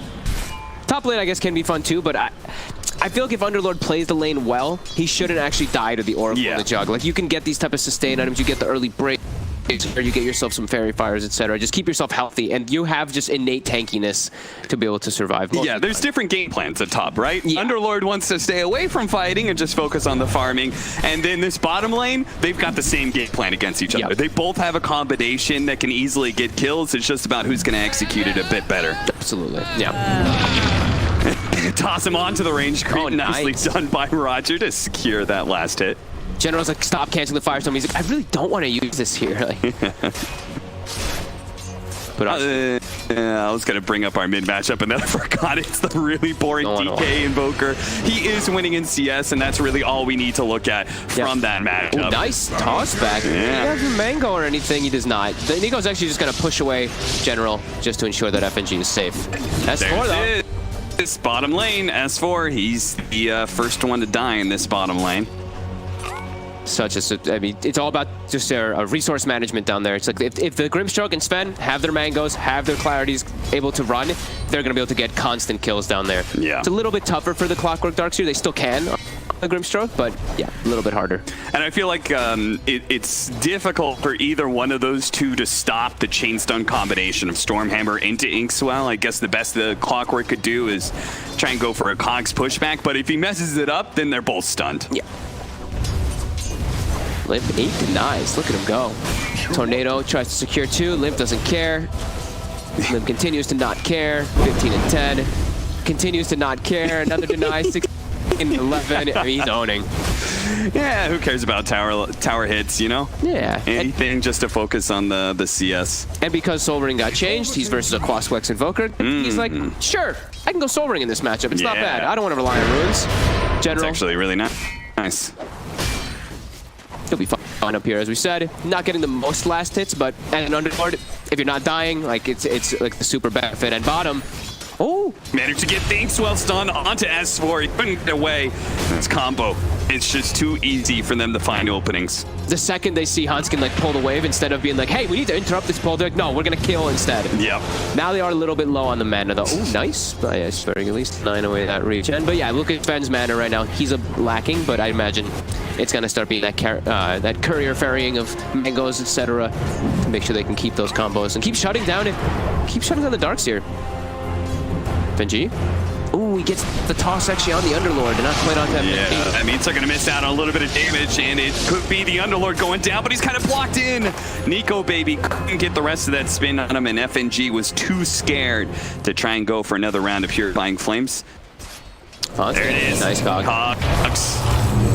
They still managed to get some good damage on S4 here, but Hanskin, okay. Hans just going to walk past him. Whoops.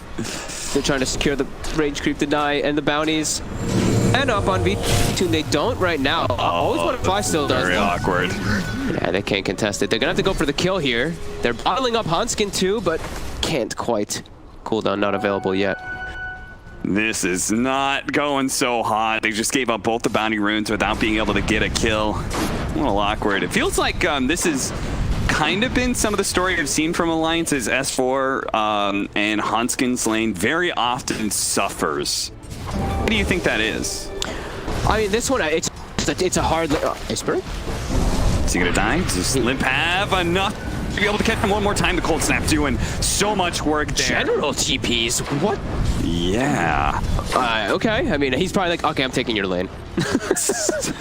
That's a bit of a scary one. Now he has to like run all the way up there, but I guess maybe they're trying to set up with a kill with Roger.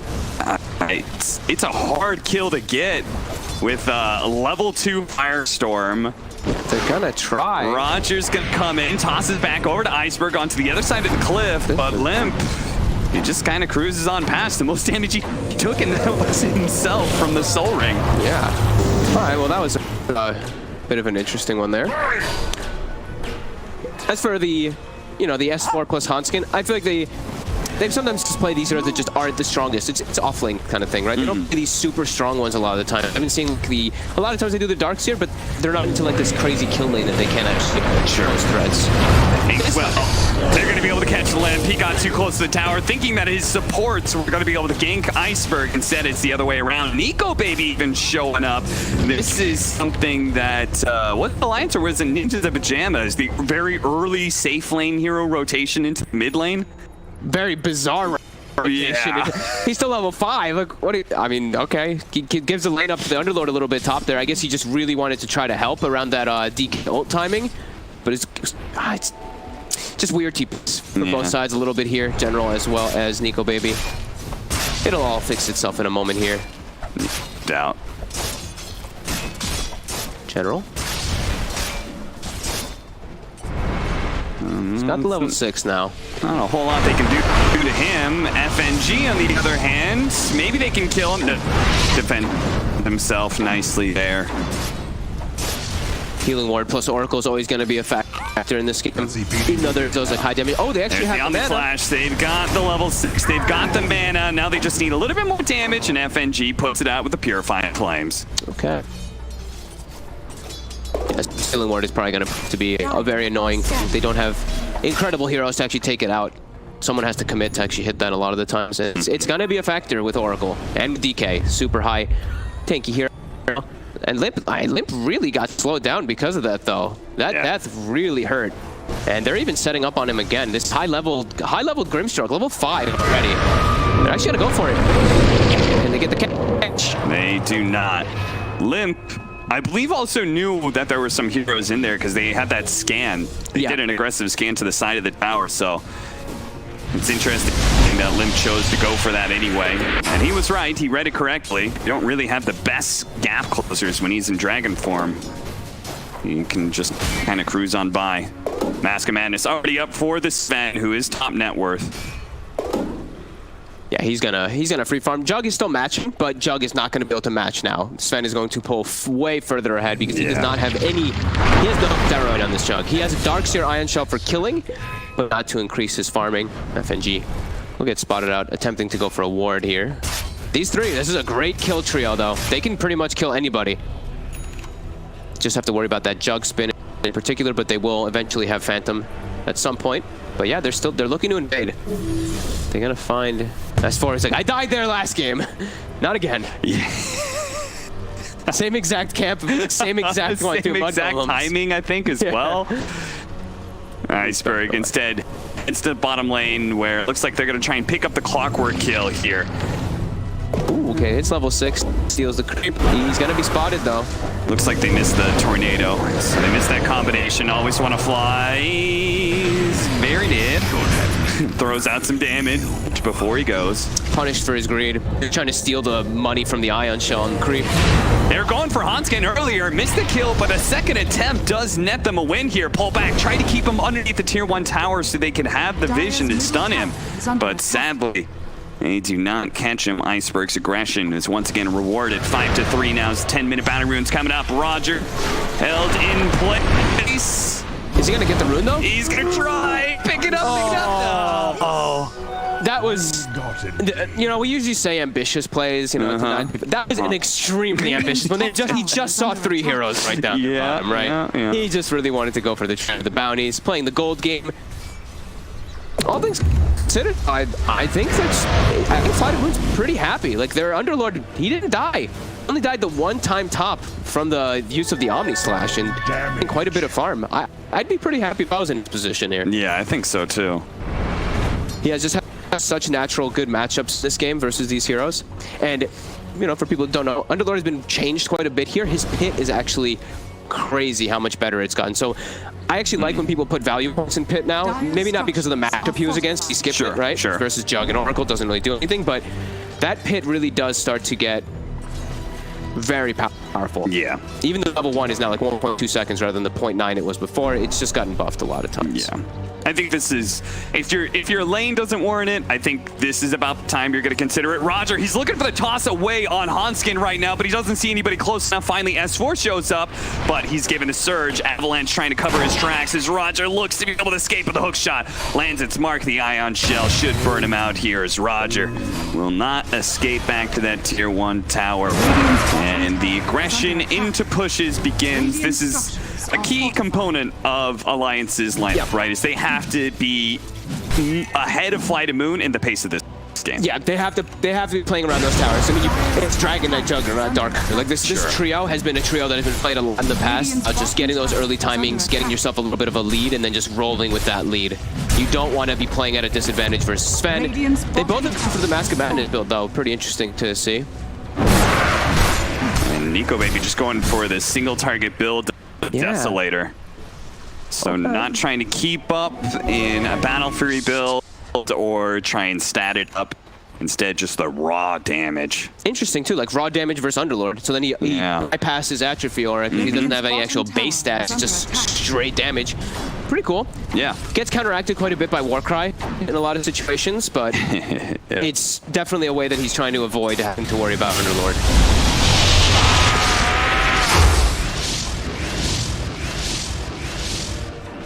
Did I see that right? I think he switched to SNY actually after we were just talking about it, so. Yeah, maybe he was going through that exact same like kind of checklist of heroes where he's like, how do I deal with this Underlord? Thinks about that, then he sees, oh god, it's 15 armor, I think it is, from Warcry. Like, okay, maybe I need a bit more sustained focus. I do feel like he is in a very problematic position when net worth is even. Yeah.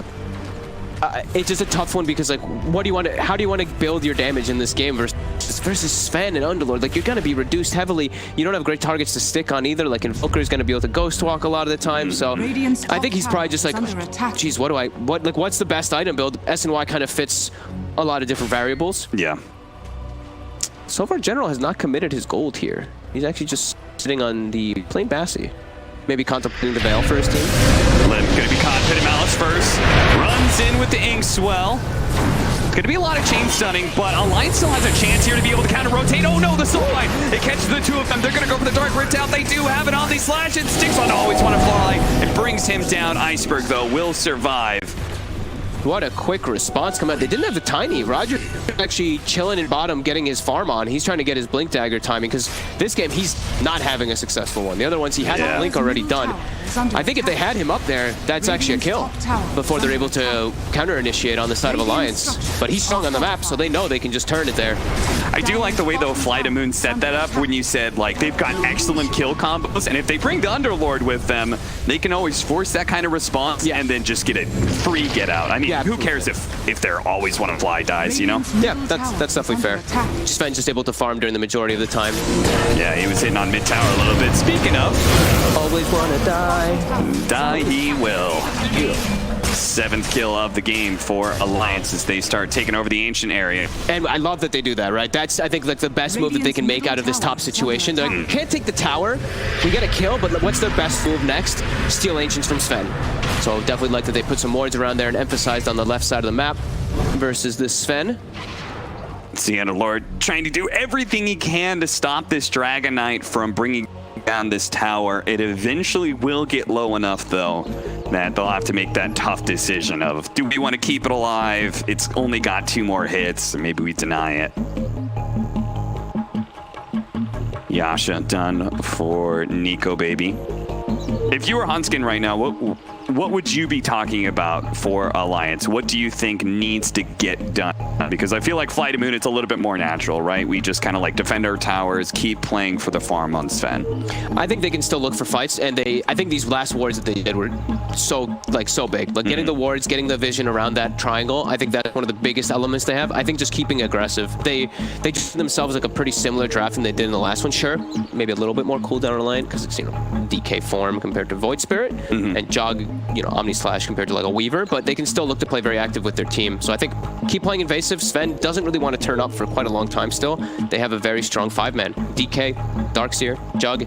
I believe the mech is soon to be done on the Darkseer too. So yeah, they should. I think they can just group up and look for any type of engagements. Just keep making them respond to you while the Sven farms, because you're going to be winning those. You're going to have a 5v4 in majority of the situations. So finish off this mid tower here, keep playing around that Radiant Triangle, deny the Ancients, which is really big for Sven. That sounds like a pretty solid game plan, and so we head back into the game. Yeah, I was a little bit concerned for Alliance's damage, but we're really starting to see like Fly to Moon's having some damage issues because of Iceberg being so slowed down, and yeah, V2 just can't get involved yet. What have we here? 15-minute bounties will get split. Looks like V2. We want to even out the tower difference here and take this safe lane tower. It'll be interesting to see what Alliance does, because you said look for these fights, and Nico baby is already here. Let's see if the rest of the team responds. He's gonna pop out.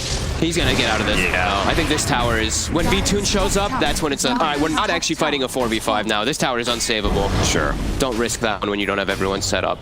When it's on your terms, I guess I could say, that's when it would be better, rather than just a response to Fly to Moon. And a better opportunity to get those terms is with this Blink Dagger from Limp. So now they've got some clear initiation where it doesn't have to be just the clockwork.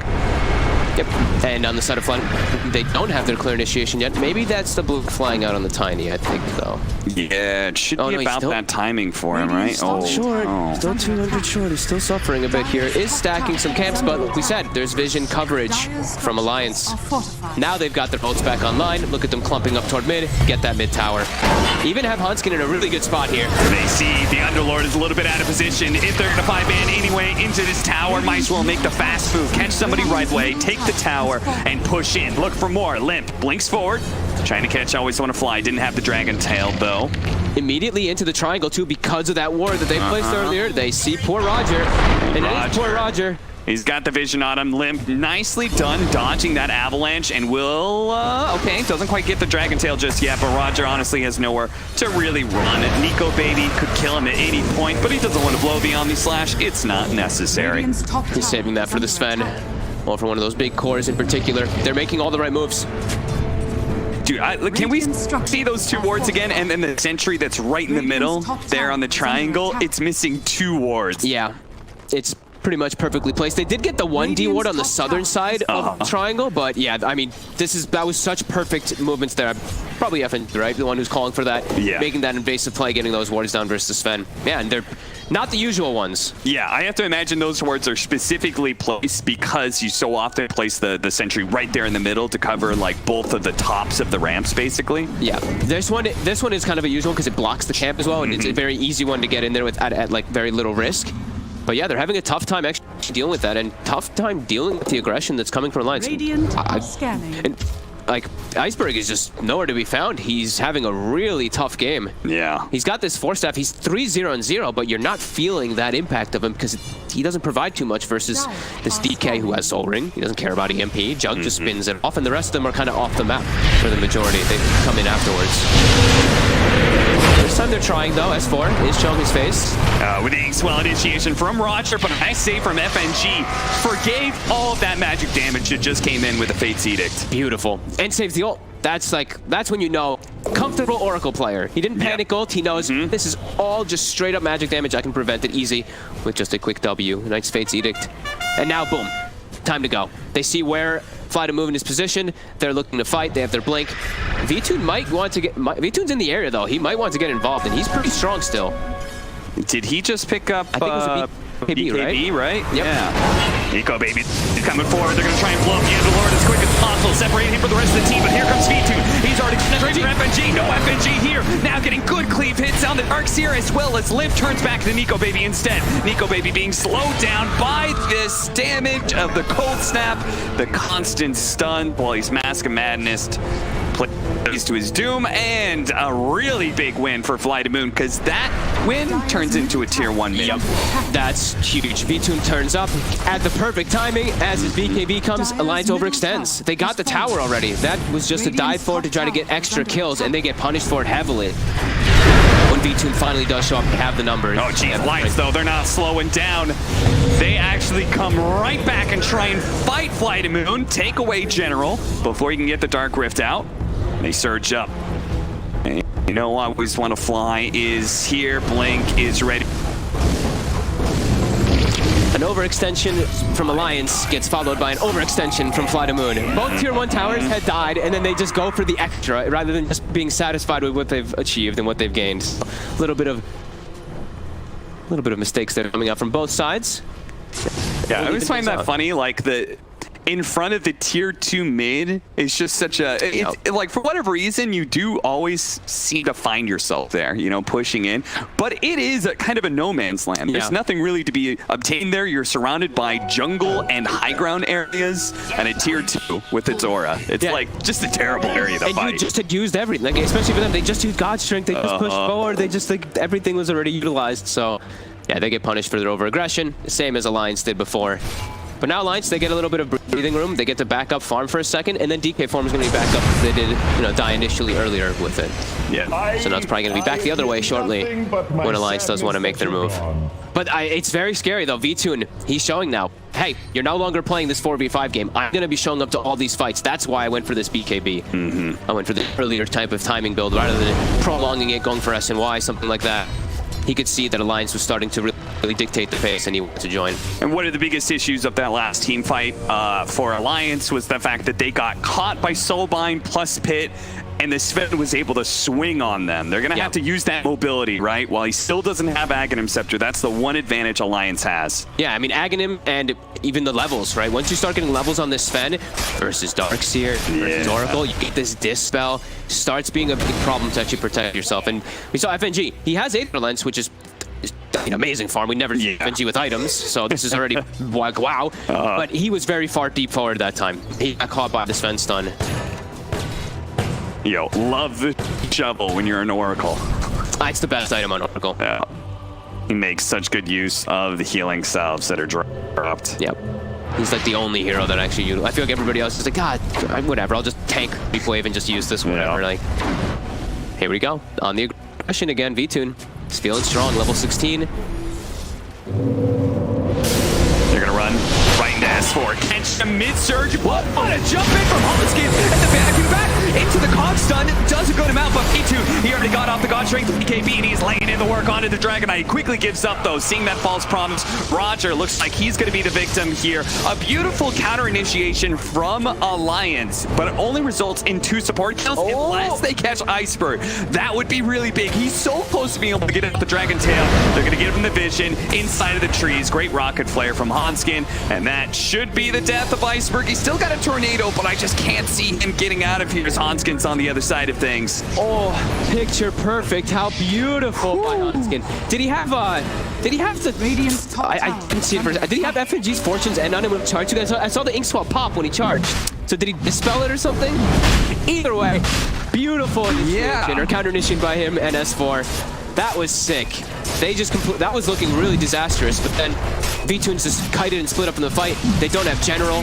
Fly to Moon's outnumbered. Alliance has the numbers, and now into a quick Roche with this Deso. Man, if he did get out that Fortune's End, which I think you're right, and look, I saw the that pop. is such fast play for them, because that was a smoke that just broke on them. Granted, they did have a ward, but it's still great reactions. I saw the ink-swap pop. I was like, wait, something popped it without it being able to like do the full duration of the stun. So it probably wouldn't have changed anything anyway, but it was just cool. I like seeing those type of Absolutely. They're always dope. I mean, that was a healthy amount of AoE damage as well. So 4,000 net worth lead for Alliance, and they do have the Desolator, but Vitun, He's still really, really strong. he had like the Sanj queued up at some point in time, then he had the Aghanim Scepter. Now he's looking at Daedalus. I think he's just wanting to kill people during the BKB duration. Okay. Right, because he hit DK 3-4 times, and DK actually got relatively, not like low, but he got him down to like the halfway level.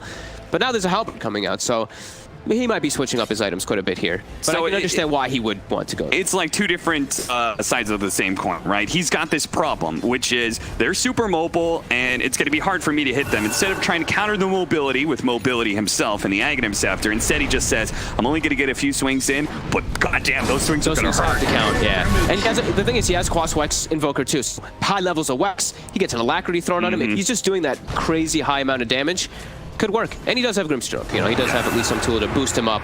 Ink Swell, move speed. And he's also relying on his team to output the disables that he may be missing, and they've got tons of those. Soulbomb, Tornado. Okay, he buys the full Daedalus. All right. Okay.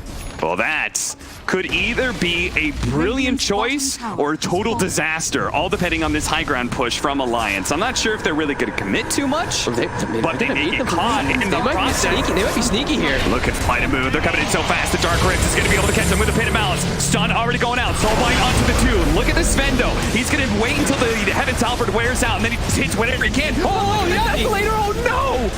He just got ripped apart by that Omni Slash. He didn't expect that at all. Oh, did you see FNG as well? Was he just Shadow Amulet in the corner? So Sven couldn't find the Oracle.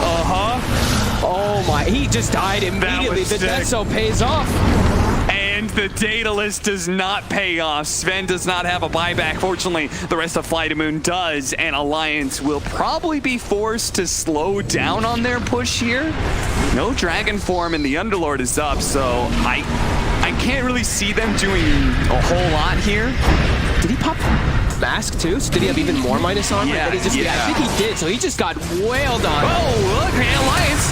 They say, no, we're going to go 20 seconds while the Sven is down, but Dragon Knight got caught by the preempted Yule Scepter. Limp blinked in and instantly got stunned up. Now he's stuck in the mire. He's tanky, though. The and pit, fates. the ice wall. I mean, it's all just creating time for the rest of the team to bang on the tier 3s as he takes no damage thanks to the Oracle. A little bit of a disarm there. Sven is back up. Can they get here in time? Can they save this melee barracks? It doesn't look like it. They're going to be able to finish it off in a second. A nice toss back, though, onto Hanskin. Pops his blade mail, does what he can in return, but the rest of Alliance says, see you later, Hanskin. Your sacrifice will not be in vain. We're going to take that melee barracks. We're going to try and get out. Or maybe they're going to try and turn. Look at FNG. He's trying to be so sneaky. It worked before. The Sven could not find him. It happened one time. He's right there. They're looking for the re-engage. General, he's going to be the target here. Lays out the Pit of Malice and hides into the trees. They don't have the Omni Slash, so Alliance isn't super certain that this fight is a good one.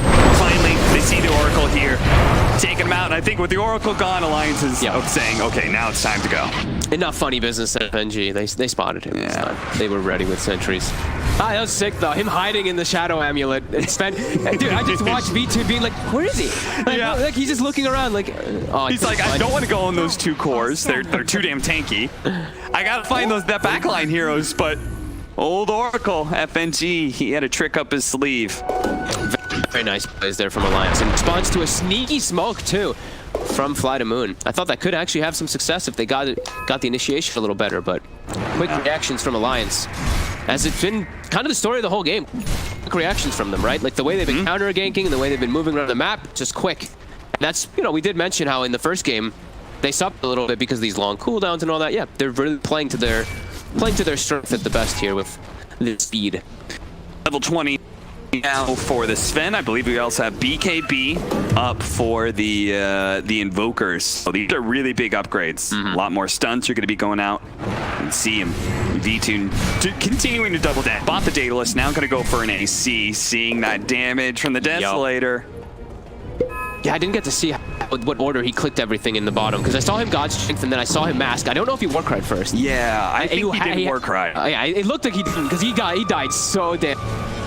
Has to be very careful with his button usage in this situation, as Nico Baby does pack a punch. And I feel like Vambrace is actually so good on Jug when you have this Agi one, because it's about attack speed in your Omni Slash, right? So yeah. Now he actually gets an even better item though, Orb of Destruction. Orb of Destruction with the Desolator that he already has. He's on his way to a Bintle Blade too, that control through the BKB. Looking good right now for Alliance. Really dictating the pace, not allowing the other core really to get online too much. I mean, Iceberg, he's still 4-1 and he still has 4-1, but he's not really Nice like pick off. too much. But if they think to themselves, okay, we got a kill. There's no way Alliance is going to take a fight against us, right?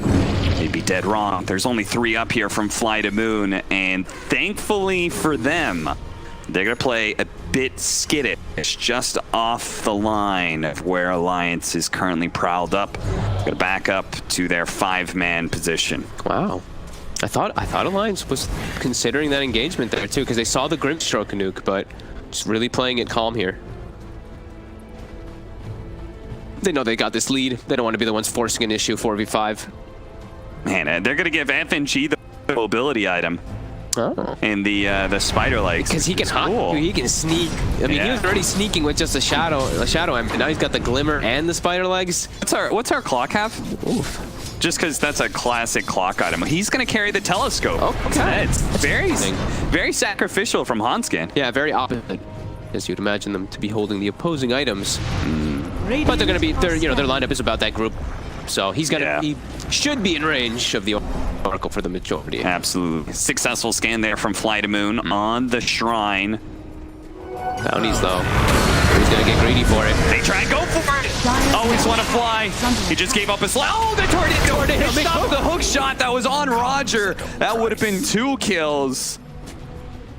Good save there from Iceberg. And Always Want to Fly. Did he get that bounty run?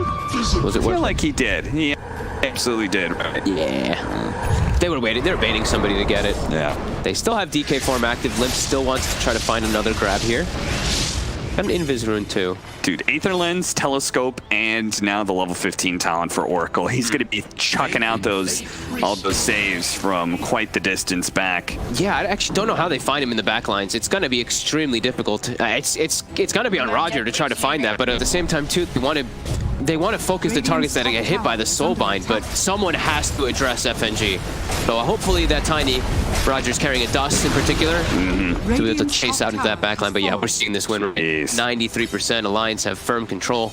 Nico Baby is fully online as he's matching the farm of a Sven, which is not a place Sven wants to be. I don't fully disagree with that, but I just thought that Dota Plus would give a little bit more to Sven and his late game power, but guess not. Usually have the AC it shifts a lot when there's okay, well your core is 0-5. Yeah. It shifts a lot when you get a Rax advantage too, but yeah, I mean the other cores just are non-existent really. Like even though it's like we said, Iceberg, he's not dying a whole lot, but he can't contribute too much. Now he feels like he's just this walking setup and then an Alacrity, and that's pretty much it. They lose their Underlord and then immediately move to the bottom part of the map where they'd be quite right that there is going to be someone isolated here. Iceberg is going to spot Hanskin. Tornado lands first. Now Rogers going to try and follow that up here. He's Eventually. here, though. Tower is under attack. Okay. Pretty sure that was a kill, but I That's not too, because he had the Grove Bow debuff as well. So it's like Tiny's combo is going to actually do a lot more damage there. But I guess he was just scared. They didn't see everybody. I think they saw like a couple heroes with the Radiant Ward they had on the left there, but I don't think they saw everybody. So Radiant's middle tower is under they're probably attack. just getting a little bit broken now as this game is Radiant's really middle turned tower has south quite fallen. quickly. they're going to need Alliance to really screw up on a high ground Radiant's push. top tower is under On attack. Alliance, they've already done one very successful push in the bottom lane. And as the Underlord's up in 15 seconds, no need to risk anything. Let's just play for Roshan. Yep, back it up. They've got all the tools they need. They've got good ward coverage too. Easy rush. And the onus is now on Flight of Moon to try to contest this, but it's going to die very fast to this Jug with the Orbit Destruction does so. Yeah, when he's doing 450 damage crits. Yeah. They're smoking though. They want to try this. And Limp's ult is going to be ending in a moment here. Again, Alliance knowing how far they're ahead they are. I think maybe they could have taken Roshan fast enough, but no need to take that risk. Yeah. Let's just sit on our high ground. Wait for Flight of Moon. We have the bottom lane that's always pushing in anyway, so that's going to give us some good information. Even sending those illusions that he picked up to push out mid, so they know they're getting more out of the map now, and they're actually going to look for this fight instead. They're going to This is classic. no ulti on Limp, but they have more than enough to be able to jump if they do find any target. Yeah, if he just gets the initiation, he's got BKB, draws a lot of attention to himself, and then Nico Baby comes in with the killer, that Abyssal Blade. This is such a good wrap around here. They're getting on even ground. And they're going to go straight for the support first. Try and finish Moth. The Dragon Tail does fetch it down at the same time. Hanskin catches Iceberg. Look at that. Omni Slash right in the middle, though. Doesn't finish off V-Tune, but he gets the Abyssal Blade to follow up here. BKB still active. God Strength. Turn around. V-Tune feeling confident he can turn, but now he realizes he's got no support behind him. He's being gone on an FNG. Make sure he can't actually swing. He was disarmed for some of that. He has so many answers to him from the side of Alliance, whether it's the hefty amount of armor, whether it's the multitude of halberds or disarms from FNG. He can't do it by himself, Fogged, and yet he has to try because nobody on Flight of Moon has farm. Nope. Yeah, they just know they just focus everything on the Sven. Middle Right? tower General is under dies attack. immediately to an Omni Slash, and Nico Baby is reigning supreme. 13, 1, and 4, making it look kind of easy this one around. Just knows exactly what targets to go for. Radiant's middle barracks are under Iceberg gets away. Radiant's Yeah. middle He keeps his nice 4-1 in whatever he is, has but fallen. he is not able to contribute. And GG. that- Tower is under attack. Wow. I mean, I don't disagree. There's still 35 seconds for this Sven.